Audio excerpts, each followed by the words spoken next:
Hello friends, I am Aditya and you are watching me here on German class. For free assignments and worksheet, please click below in the blog and you will get all the study material free of cost. You can access, practice and revise. So let's start with the today's video. As you have rightly read the title, आपने सही पढ़ा है.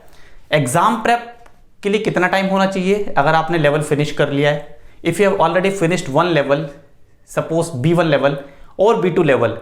Now if you want to give Goethe examination, how much time you need actually and how can you practice for the exam preparation? So we'll talk about that in detail in today's video. अगर आपने अपना level finish कर लिया है B1 suppose या B2, उसके बाद exam prep आपको कितने टाइम के बाद करनी चाहिए, कितना टाइम आइडियली लगता है एग्जाम प्रेप करने के लिए, ये हम देखेंगे आज के वीडियो में डिटेल में.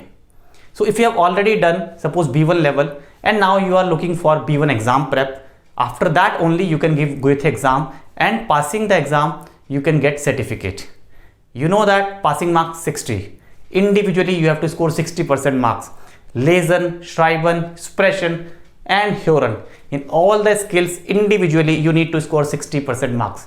आपको 60% marks चाहिए होते हैं चारों स्किल्स में इक्वली, अलग अलग. लेजन, श्राइबन, ह्योरन, स्प्रेशन, चारों स्किल्स में सेपरेट 60% मार्क्स आपको लाने हैं, तभी आपको सर्टिफिकेट मिलेगा पासिंग का.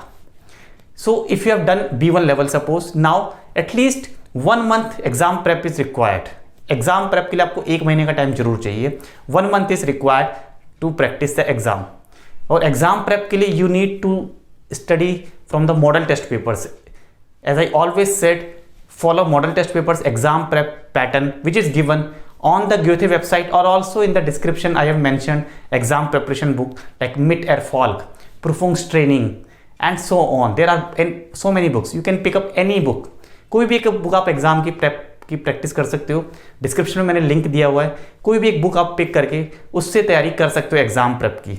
एग्जाम प्रेप आप किसी भी एग्जाम बुक से कर सकते हो. गोथे की एग्जाम प्रेप का जो सिलेबस है, जो पैटर्न है, उसको फॉलो करना चाहिए. गोथे वेबसाइट पे भी अवेलेबल है कुछ मॉडल टेस्ट पेपर्स, आप उनसे भी प्रैक्टिस कर सकते हो.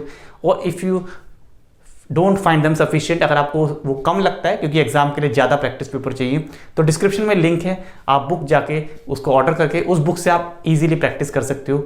एक ही बुक को बार बार प्रैक्टिस करो. मैंने पहले भी वीडियोस में बताया, practice again and again from one book unless you feel master. जब तक आपको कॉन्फिडेंस नहीं आता, एक ही बुक से प्रैक्टिस करो.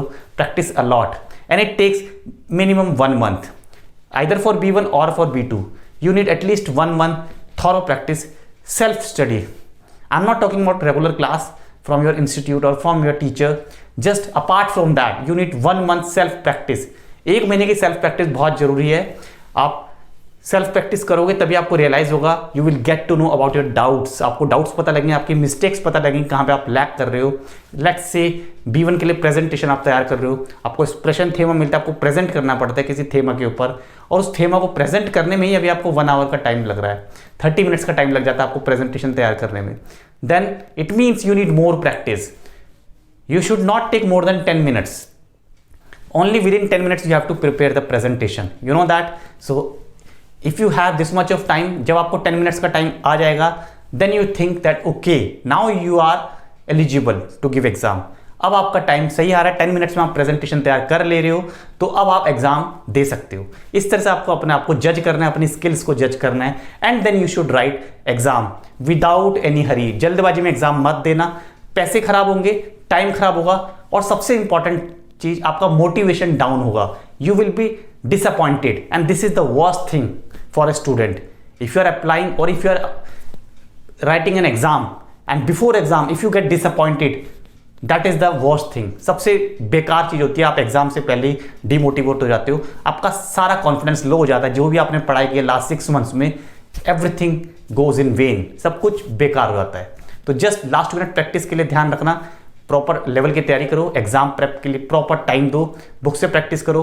1 month का टाइम जरूर लेना एग्जाम प्रेप के लिए.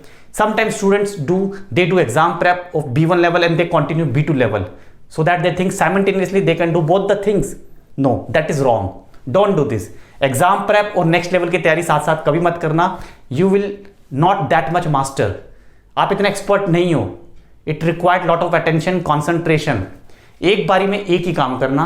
एग्जाम प्रेप करो या फिर नेक्स्ट लेवल की तैयारी करो, दोनों साथ साथ मत करना. डेफिनेटली कोई सक्सेस नहीं मिलेगी। ना आप इधर के रहोगे ना आप उधर के रहोगे। Neither you will be able to do thorough practice for exam nor you will be able to concentrate on the new level. मत करना ऐसे, that will be wastage of money and time. Step by step करो, धीरे धीरे पढ़ो, take your time, जल्दबाजी मत करना। एक बारी में एक ही काम करना, या तो एग्जाम की प्रेप कर तैयारी करो या फिर नेक्स्ट लेवल की तैयारी करो, दोनों साथ में मत करना, वेस्ट होगा। So that's all from my side in this video. I hope you like the channel and the lecture, so please stay tune with us. Till then, bye bye, take care.